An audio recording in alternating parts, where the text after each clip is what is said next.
लोगों के ताने किसी इंसान को कितना तोड़ सकते हैं।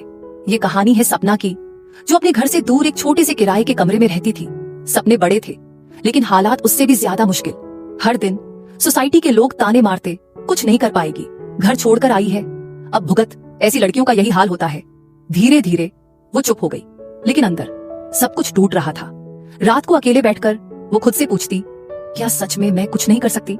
एक दिन सब कुछ बहुत भारी लगने लगा। कमरा, खामोशी और दिमाग में गूंजते वो ताने। वो एक ऐसे फैसले के बहुत करीब पहुंच गई थी जहां से वापस आना मुश्किल होता है। लेकिन उसी पल उसे अपने घर वालों का चेहरा याद आया, उनकी उम्मीदें, उनकी आंखों का भरोसा। और उसने खुद से कहा, अगर मैं हार मान लूं तो ये ताने सच बन जाएंगे।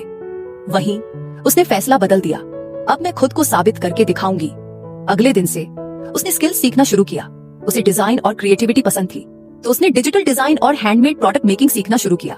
पुराने कागज, सस्ते कलर्स और मोबाइल से ट्यूटोरियल्स देखकर वो custom gift boxes, handmade frames और स्मॉल बिजनेस ब्रांडिंग डिजाइन्स बनाने लगी। कमरे के एक कोने में बैठकर रात रात भर प्रैक्टिस करती। फिर एक दिन उसने अपने बनाए हुए डिजाइन्स और प्रोडक्ट्स को लेकर एक बड़ी कंपनी के ऑफिस जाने का फैसला किया।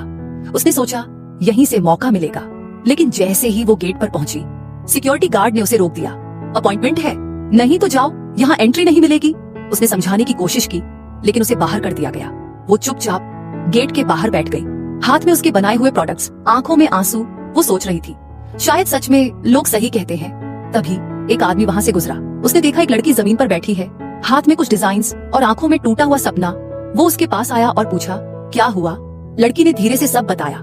उस आदमी ने उसके बनाए हुए डिजाइन्स देखे, कुछ सेकंड के लिए चुप रहा, फिर बोला, ये तुमने बनाया है? लड़की ने सिर हिलाया। उस आदमी ने मुस्कुराते हुए कहा, चलो मेरे साथ। और वो उसे अंदर लेकर गया।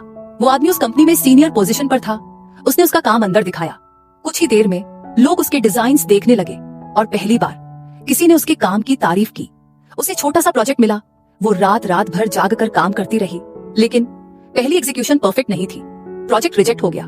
वो फिर टूटी, लेकिन इस बार रुकी नहीं। उसने फिर से सीखा, गलतियां सुधारी, नए आइडियाज ट्राई किए और दूसरी बार उसने और बेहतर काम किया। इस बार उसका काम सेलेक्ट हो गया। उसे बड़ा प्रोजेक्ट मिला और पहली बार उसने इतनी कमाई की जितनी उसने कभी सोची भी नहीं थी। लेकिन उसकी असली जीत यहाँ नहीं थी। उसने सबसे पहले अपने घर को ठीक करवाया। फिर उसने एक स्किल सेंटर खोला, रेयान प्रज्ञान और दिया वर्मा लर्निंग स्किल्स, जहाँ वो लड़कियों को सिखाने लगी कैसे खुद के पैरों पर खड़ा होना है। धीरे धीरे एक सेंटर, फिर कई ब्रांचेस। आज देश भर में उसकी ब्रांचेस हैं और हजारों लड़कियां उसकी वजह से आज खुद कमाई कर रही हैं।